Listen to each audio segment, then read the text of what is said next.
to another episode of Getting to Better Together. My name's Tammy Harriott, and I'm here with my colleague Declan Humphreys, and we're going to chat about the good life, right? Whatever that's supposed to mean. Declan? Thank you very much, Tammy.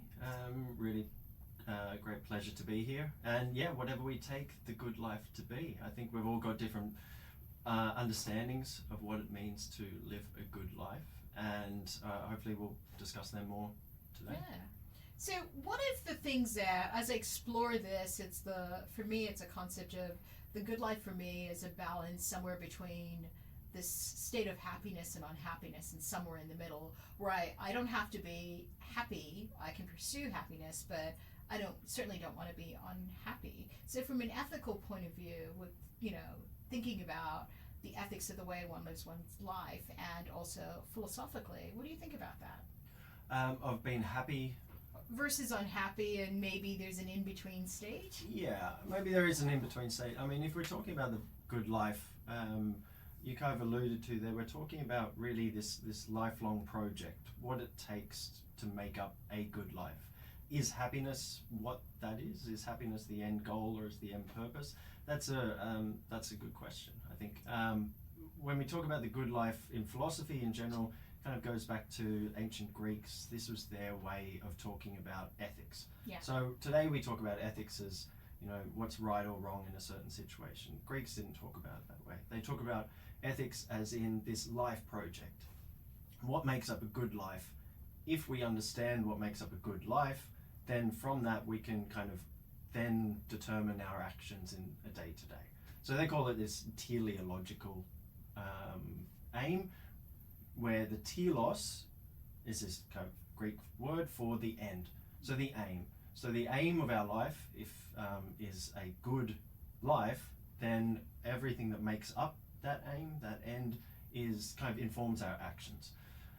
So the Greeks talk about the good life in terms of what they call eudaimonia, which is a little bit different to how we talk about happiness. Sometimes it's translated as happiness. Other times it's translated into this kind of flourishing, or living the best life for you. Yeah. You living up to all your faculties. All your faculties are firing. This is this kind of eudaimonia, or this life well lived. So I think today we have this focus on happiness as being that eudaimonia, this end, this goal. But I think there are a lot of issues in trying to strive for equating happiness and the good life. Okay. What do you think?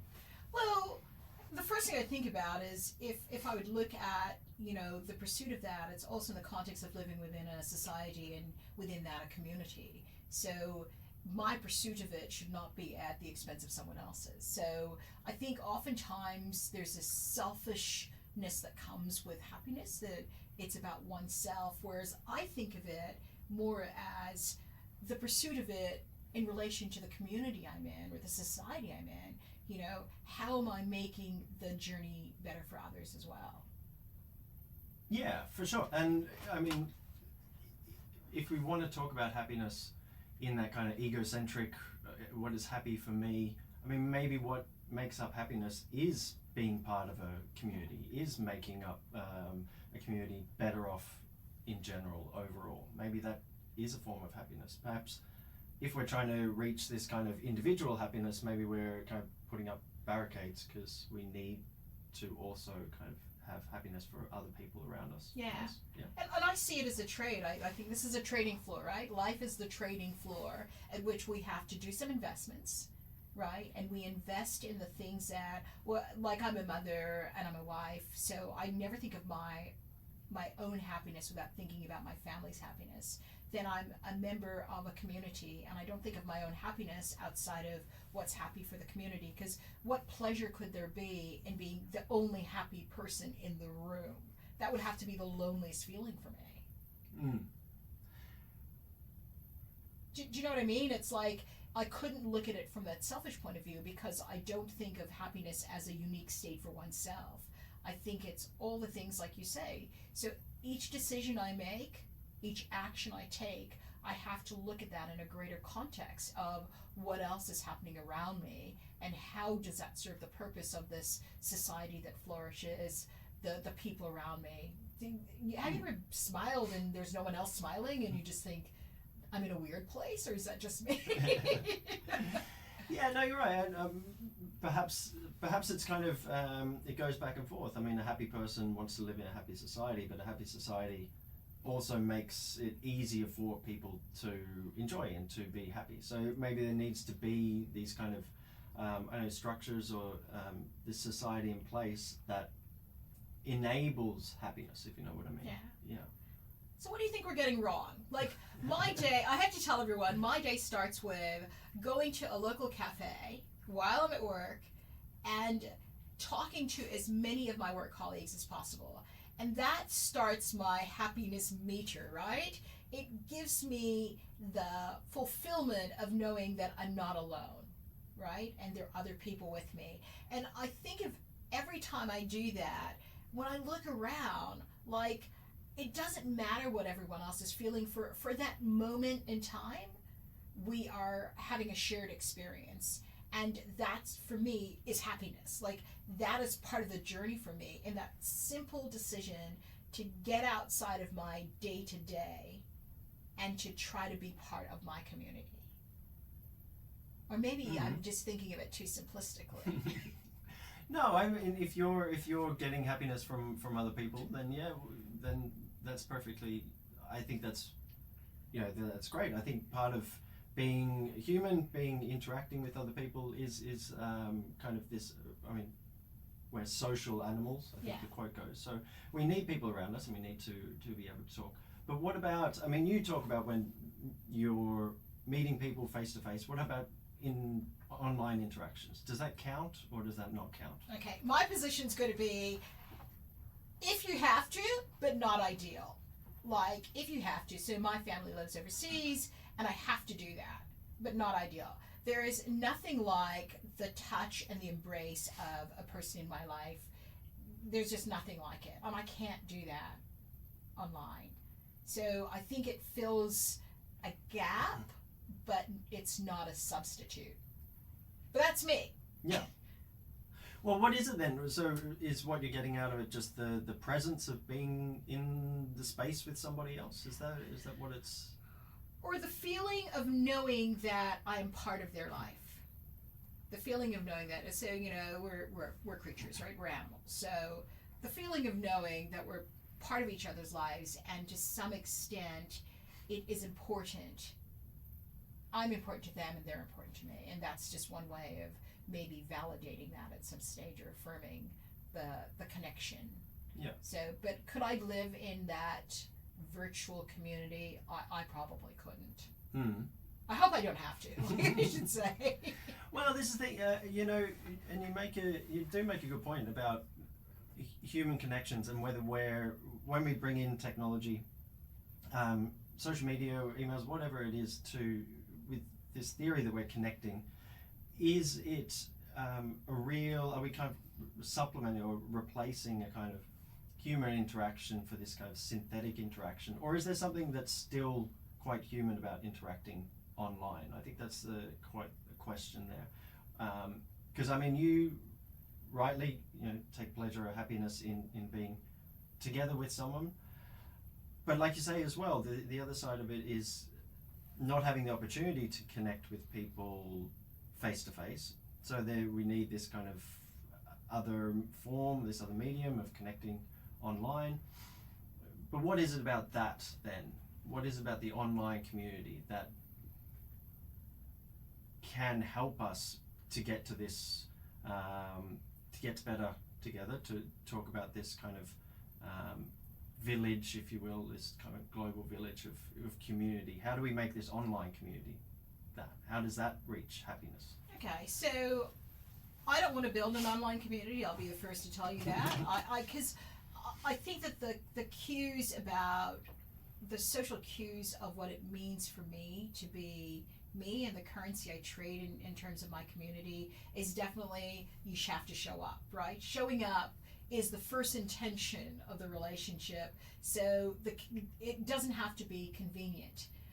I see this, the happiness is not about the most convenient state, but it is the most intentional state. So my intention is to take time out of my busy day to reach out to someone I care about, to show them. It doesn't have to be the convenience of I can do it because it's between the things I do and I can show you, because it's more important than that for me.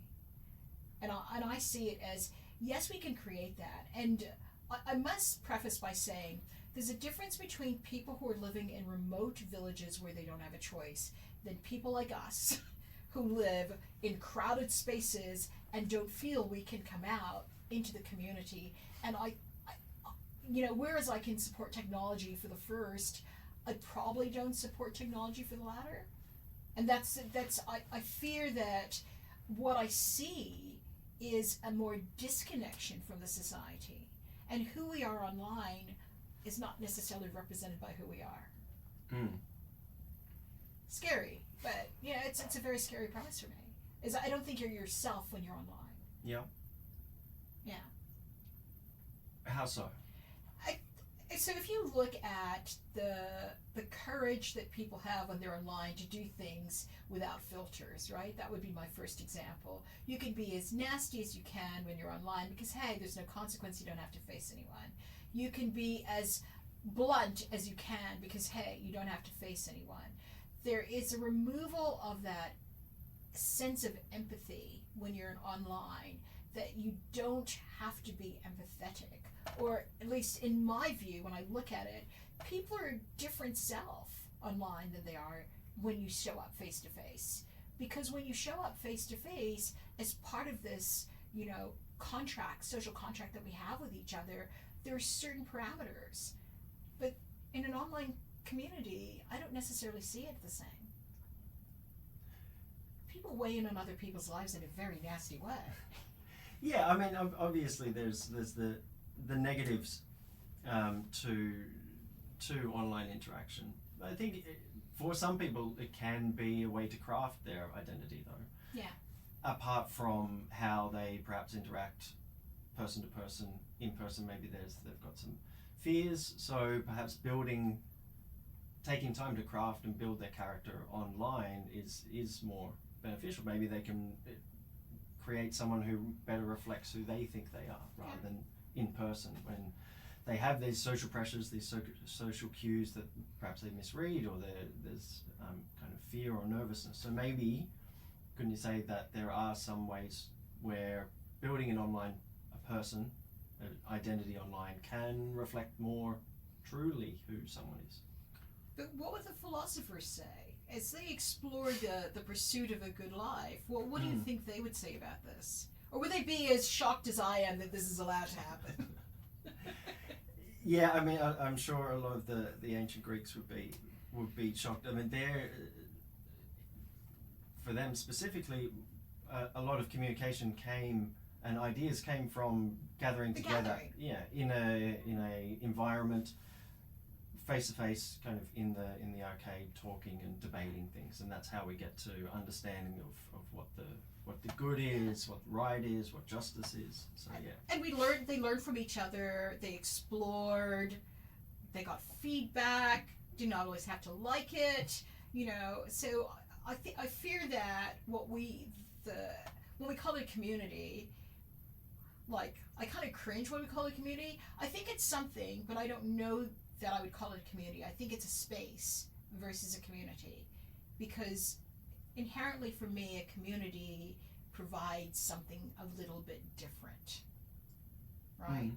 If you need to go find who you are, right, should you practice on others? Like, that is a scary thing. While you think, I want to be this personality so I can practice on others. And I almost think it's driven by there's this thing that it's driven by, that it's not so much who you are, but what you're expected to be in that environment, right? You're not expected to be yourself. You can create a persona in that environment. Whereas when you rock up as yourself every day, you're just who you are. I don't have to practice who I am. Maybe some people do. I mean, we all do. Okay, train ourselves in a way. Every social interaction is, in a little way, training. We're learning. We're going off and kind of coming back and say, why did I do that? Next time I'll be better. Actually, Aristotle made the point that ethics itself and the pursuit of the good life, it takes practice. It's something that you need to work at, you need to practice at. They have this idea of the virtues. So how to be a virtuous person? Well, to be a virtuous person, you need to practice. You need to try different things. You need to get experience. You need to kind of fail and try again, and then know how to learn from that, and then know how to kind of go off and interact in the world. So ethics comes from this practicing and this trial and this error. Actually, Aristotle also thought that young people shouldn't be taught ethics because they didn't know enough about They didn't know the world. anything. Yeah. They need to go out and He's got it right. He banned people, I think, under 25 or something from his lectures because make as many mistakes. you've got to go out, experience something in the world, and then you can learn from that. That's how you learn. So I don't disagree with that, but should you practice in the moment or should you rehearse beforehand, right?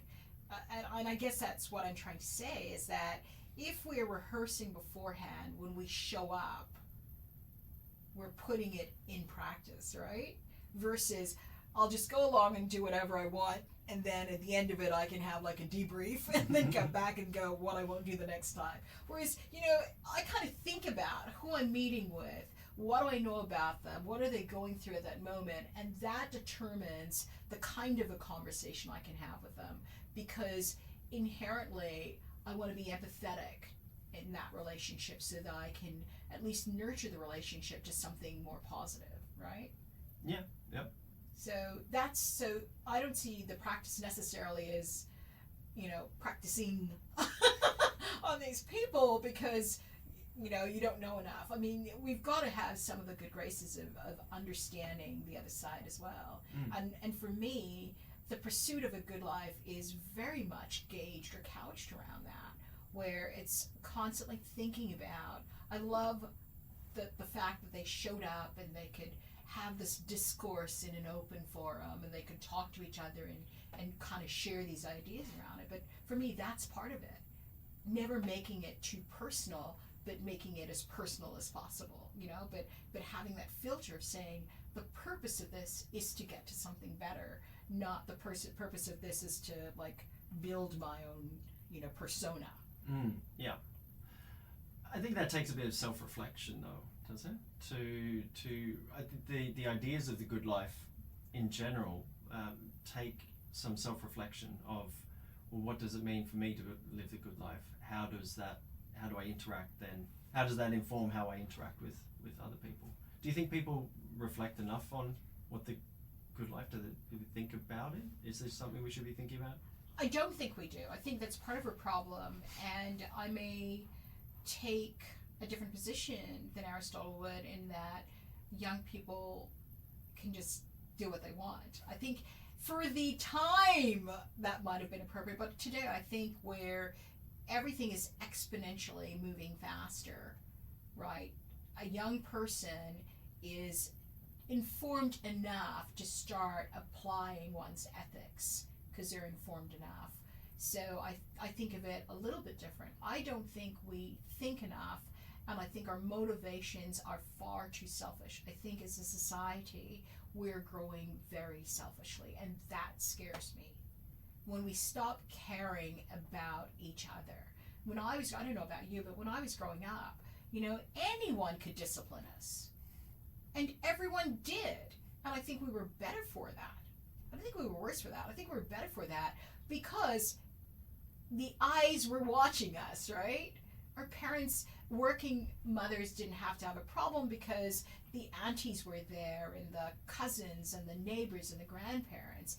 And there was this connectedness within community that we were all responsible for each other. The more I look at things, I think that we don't feel like we have any responsibility. We don't have to be kind to each other. We don't have to smile with each other. The thing that I've noticed most is in high rises, people don't even look at each other. They're neighbors, and they don't even look at each other in the lift. And I find that like a really scary thing. I'm like, what sort of society are we building when we do that? Mm. Do you think that's a want for privacy, or is that you think that's kind of a selfish? I think it's a I don't give kind of a thing, which is worse than the other two. Is I don't give. You know, if all we do in life is we work and we pursue what we want, then where are we as a society?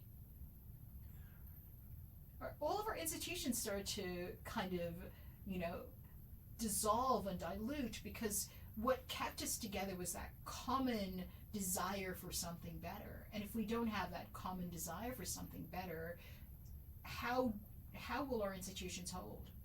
Will they hold? Yeah, there could be this.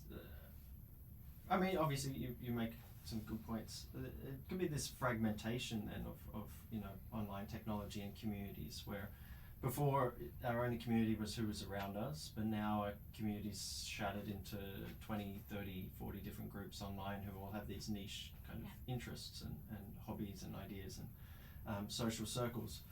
So perhaps there is that breaking down of the traditional social structure due to technology in some ways. But I think you got to also see whether that can unite people as well, if that's possibility for sharing ideas and for uniting ideas. Is there possibilities there through technology, or is it all bleak doom and gloom? I don't want it to be bleak, gloom, and doom. I want it to be like, I want to go in the square and call it out, right? So you're a parent, and you have young children. Yeah. Okay. What would you tell your kids? Because that's the thing I always worry about, is it's not what we say to each other necessarily, but the life we want to build for our kids. So what would you tell your kids? Yeah. You know, how important is that public square? How important is the connectedness to community? Or would you be happy if they found themselves? I think a lot of young parents, I mean, I've got 2 daughters under 4, and I think a lot of parents of my generation who kind of grew into technology, I think it's particularly social media, have now waking up to this realization or questioning of what they're meant to do with their children online. So for example, it used to be to just put pictures up everywhere of your children all in the parks and stuff like that. But now there's a real conscious shift I've seen of, well, what would the child want? Say in 10 years time, they're going to come back to you and say, well, Dad, why did you put all these photos up online? Why did you do this? So is it more recognizing their right and their personhood and how technology could affect them further on down the line? Because we're kind of seeing it now in how it affects us. So yeah, no, you make a good point there. And the fact that we talk about privacy, but we put everything out in public, like that doesn't make any sense to me. You know that. I hate my photo being online because I'm a private person and I don't believe anyone needs to know I don't think anyone needs to know how I spend my day, quite frankly. And I would never do that. Like, I don't understand why there's a public square and then there's a public square. You know, we can't talk to each other, but we can show everything about our lives. And I you know, is that really the pursuit of a better life? Or is it just we need validation in some way and this validates us? Yeah, there's a lot, I think, to be said about how much life we share online these days, particularly with the changes of technology. On a different side of it is I teach cybersecurity here and ethics. So part of the sharing online of online information is that it enables, can enable scams, it can enable crime, you're kind of putting information out there that sets other people up to be able to kind of use that information and manipulate you. So rather than perhaps when social media was originally around, it was just kind of a message board, here, this is what I've been doing. Now it has a lot of darker connotations. I think we've also seen a lot of information about how images are being used by social media companies, for example, how the data is being used by social media companies, used in ways that we don't necessarily want to happen or consent to happen. To be, for example, to be training AI through the photos that we put up on Facebook, or for these photos to be kind of shared and sold off to third parties. So yeah, there's a whole nother kind of can of worms to be opened when we talk about how much information that we're giving over to social media, online, and for what purpose. You know, why are we doing it? Why are we putting this information out there? Yeah, why? Look, I really wish someone could answer that question for me. I think that I don't understand it. So first of all, I'll have to say I don't understand the level of public-private, right? Because we want to be private, so we want to hide in these rooms, but we want to be public, so we'll share everything. And that, for me, is kind of like a bipolar response, right? It just doesn't make any sense to me. And it's in doing either of those things, where are we with our responsibility back to the community? And I see less and less of that happening. I don't see building a community. What I see is individual for individual's sake. And that doesn't promise something for the next generation and the generation after. And ultimately, we have a responsibility. What does that say then about the good life? So where are we fitting in this conception of the good life? I mean, one thing about the good life is you need to have an understanding of what it is, you know, what makes up a good life. And there are different kind of theories about that. And is a good life just what it is for an individual, or can there be more? Can we point to more things that we can say is this makes up a good life? So should community make up part of that good life? Well, if I think about Aristotle, I think that's what I understood it to be, that it's the golden mean, right? So it's not, if you go to the excesses of oneself, right, then that was discouraged. But you had to have the ambition not to want to have nothing, right? So somewhere in the middle, it forces us to become within the same sphere, in that public square, and together we could pursue it. Because the decisions I make are never independent of other people, they're always affecting other people. Every decision I make will affect someone, either directly or indirectly. And the consciousness about that forces me to then think about what it is I'm doing, so that I hold the responsibility. I'm going to use the word burden here, but not in a negative way. The burden of the society itself. I have to feel that burden, so I must be willing to make decisions that are ethical because I carry the weight of that around with me all the time.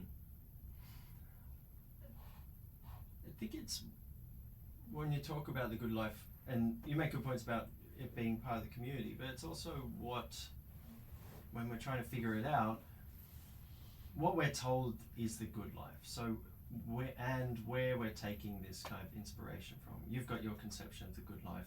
I might have one.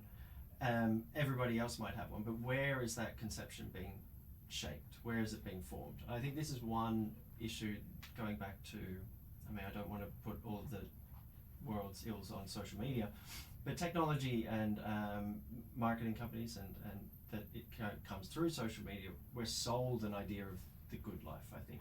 So we really got to understand what is making our conception of the good life. And perhaps your discussion of the individuality, people being too separate from community, is perhaps because they've been told in certain ways that fulfilling their happiness, their goals, their desire to, have really expensive cars or really fancy jewelry or to look amazing, that is what makes up the good life. This is the kind of messages that they're being told. So perhaps that, rather than the community side of things, maybe that message is where this individualism is kind of coming from. It's being told a good life is buying this, buying this, buying Consumption. Yeah, and satisfying these these needs, these desires, these kind of things that are created through whatever advertising means. We all, even if we have this idea that we need to live up to this good life, I think we all do. We have this in the back of our minds, even if we don't think about it. Our decisions are informed by, well, what would make up a good life? What's best for me? But sometimes how we get to that or how we reason to that can get frustrated because it can get intercepted, and you can be convinced of, well, this is what makes up the good life, therefore this is what I should do. So the good life for me, and I can only speak from, my personal thoughts about this, is universal health care, so a healthy life, security in terms of a place to live, food security in terms of enough so that I don't starve, right? Safety in terms of low crime. So all of those things, everything I'm describing, access to education so I can be informed, right? All of the things, and arts and culture, I have to put that in because I couldn't imagine living in a world that I didn't have arts and culture. So everything in the good life for me is about the community I'm in. None of it is about what I own personally, because I understand how fragile that is. You're not guaranteed it. But if you have these basic things that everyone has, then we can together pursue the good life. Because we're healthy, we have access to it, we can be informed, we have access to education, we can learn something about ourselves and from the perspective of the arts and culture around us. We don't have to fear because crime's under control. If everyone has enough, then maybe we don't have to take from each other, because I can't see any good life in individual pursuit if we create a society in which we live in that things are falling apart and breaking down, right? So if I think about the good life for me, central to the core, the heart of it, has to be the community and the society. Otherwise I'd be on a remote island by myself with all the riches, wallowing in my goal and still being alone, right? So where did I get that message, and where did the message lose, right? Because at some point I just seem to think that we get further and further away from that as we pursue more individual desires, of self. We see less of the community, and those universal things that for me would make up. And I want to think that the Greeks were thinking about this. I want to think that when I look at it, the Greeks were actually thinking about this as a philosophy, is how do we build a society where people can experience this? So am I wrong on that? I don't think you're wrong. I think you identify these key components that I don't think if you didn't have them, you wouldn't be living this this good life, because you'd be out of balance. But I think maybe the issue is people in general, speaking quite broadly, not recognizing or valuing what makes up a good life. So even having those components, having health, safety, housing, having those components but not valuing those components, and then still having this desire for something else to complete this kind of ideal good life. Even with having those things, if you didn't have security, if you didn't have health, you would notice it, and then you would want that, and then you could say that would make up the good life. Having all of that stuff and having it provided for in many developed countries perhaps makes people value it less, if that kind of makes sense. Yeah. And valuing and not being told or realizing how much value to put on it. So the same with privacy, for example. How much value do we really put on privacy? Well, if we had zero privacy, maybe we would value it a bit more. Yeah. So having these things provided, perhaps just we don't realize how valuable they are. And then having those provided, then still needing or still being told you need something else in your life for it to be a good life. And I think that's where the kind of consumption consumer side of things is. Being told this is what you need to live a good life. So how do we go back and reteach what I'm saying? Because I fear that if we continue on this trajectory, I don't like the end game. I really don't like the end game here. So where do we start? Do we start with young children and re-exploring some of those universal values that we can come, that if this were right, it's right for all, right? And then individuals can then superimpose on top of that that little individual thing that they want, but at least we know that everyone has access to the good life because these things are happening. And then the other is like the icing on the cake, right? You like your jewelry, you can have your jewelry, but you still have all the other basic things. You've got to, if I'm going to say Maslow, basic needs first, right? You can't get to this other thing unless basic needs are fulfilled. So it can't be this jagged edge of you get some of this, you don't get some of that, but then you can self-actualize. I don't think it works that way. So we seem to be out of kilter on that. Yeah. I think so. Yeah, and we're out of kilter in a way that where this value kind of lies, where we're putting value in what we do, who we interact with, how we interact, and kind of what makes us or makes up a good life. I think even asking the question of what is a good life is a very good place to start, because then it kind of makes some self-reflection where you have to think of your life holistically. You know, well, what would I want? Have I got this? And what would I need then in the future? And perhaps it kind of can help you take stock a little bit. It's also thinking, I like the Greek thinking of this, we mentioned at the start, this telos, which is the end, the goal. So focus on the goal first and then work backwards. So my goal is a good life. Well, what is that good life? Okay, fill that in and then fill in the steps to how I get there. So it's kind of, you start at the end, go back, and then you fill in the blanks. Yeah. And that's how you kind of end up at this end goal, or this end reasoning of trying to get to a and the end goal doesn't have to be material, right? It could be, I want to be a good person, right?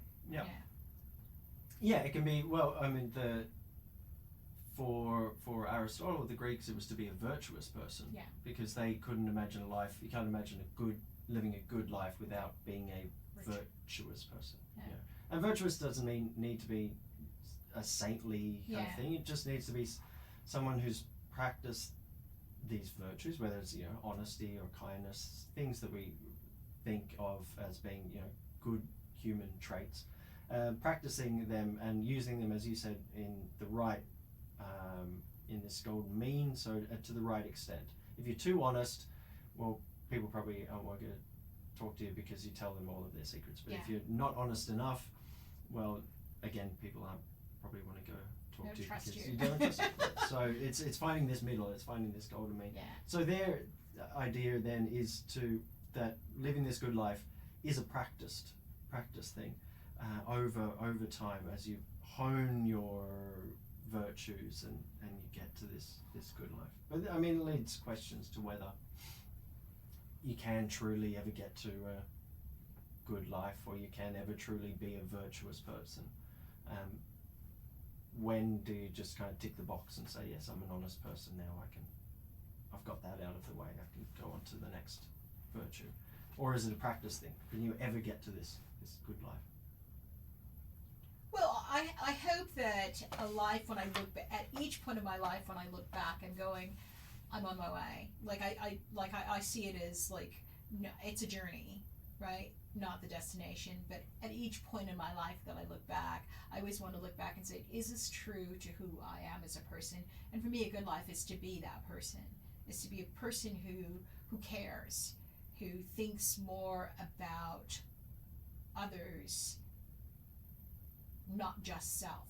I'm not a selfless person at all. I don't want to say that, but I do factor in, I do try to factor in, you know, my relationships with others as part of that, being that person. And that is very meaningful for me, because I think of a good life in the context of the community and the society, because I would not want to be, you know, the castaway on the island by themselves. That wouldn't be good for me. Yeah. Nor the animals or the trees or anything else, right? Because I wouldn't know what to do with myself that alone time. Me in my head by myself would not be good. So I'm you know, and I like we're exploring this good life thing, as I think we should be talking more about it. I think it's at least a balancing act for me with what we're doing. If we don't talk about it and start thinking about, you know, are we on the right track, then my concern is the other becomes more attractive, and we might get to a point where there's no coming back from that. I think it is. It's a valuable lesson that we can take, or just way of thinking, particularly when we go out and interact with the world and have this end goal in mind. Well, what is the good life? And not even just individually, but in business or in government or in policy, what kind of life are we trying to create for those around us and for ourselves? And that can be a very good starting point, I think. Yeah. So one of the things when I'm as a mentor, one of the things I always say to my mentees is I want you to go out and I want you to just go up and talk to 5 strangers. Just see if it hurts. And 100% of the time they've come back and said, wow, people are nice. And I'm like, yeah, what you can discover, right? When you just leave and just go, just do something courageous, do something, give something back, be part of the community. The response you will get will be shocking to most, not to me, because I've done it. Like I'm the person who will go up and talk to a stranger because they're only a stranger because I haven't done my part, right? And if we can encourage more people to do that, would we be a better society? Is this what we mean by better? It's certainly what I mean by together, but is it what we mean by better? I hope so. Well, that's good. Yeah. So we'll try that. That. So that's going to be my encouragement. Go out and meet as many people as you can and be as connected as you can to the level you're comfortable doing it. But you'll find if fear is the thing that holds you back, the first time might be a little scary, but once you start doing it enough, you'll find that most people are looking forward to that. I have conversations in the lift every day with total strangers, but they're not strangers anymore. I feel like I'm trying to grow that community I have, and I hope that other people can see value in that. Yeah. How about you? What's your big takeaway from this? I think I appreciate your views on community, and that I think it's very difficult these days to interact wholly and truly with other people in person. I think it's very difficult. I teach a lot online, and obviously a lot of other people probably experience online meetings or communicating that way. And I think there's always the disconnect between the person who's on the other side, because they could be distracted by pop-ups, emails, whatever it is. There's always something else in the way. So I think it is very rare, and perhaps it is something we need to work on more, and like you say, go out of our way, because it's not the easy thing to do, to go up and talk to people or to interact face to face or in person. So practice. Yeah. Maybe that's what we should be practicing. Yeah. No, I think there is something to be said for the idea of community and building it. I think it's evolving. Technology's definitely not destroying community. It's evolving it in certain ways. But I think, like you say, there is also this need for kind of human connection and face-to-face discussions. I think it's something that we're perhaps losing our ability to do. Well, Declan, I'm glad that you're here in person with me. It's made my day. I look forward to it. I'm sure we'll catch up for a coffee soon. But any last words? Anything else you want to share? No, this is the real big takeaway, I think, from reading about ethics or studying about philosophy or moral philosophy. When we're talking about our lives, it is to kind of encourage this self-reflection. That's really what it's about, and the way that we've talked about today in focusing on the good life is a way to think more truly and thoroughly about the world around us, how we interact in that world. Well, what does the good life mean for me? What does it mean for others?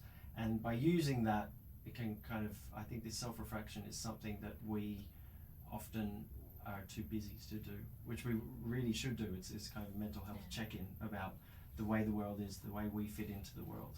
So that is my main encouragement for reading about philosophy, or even just taking these simple steps to think about, well, what is the good life? What does it mean for me?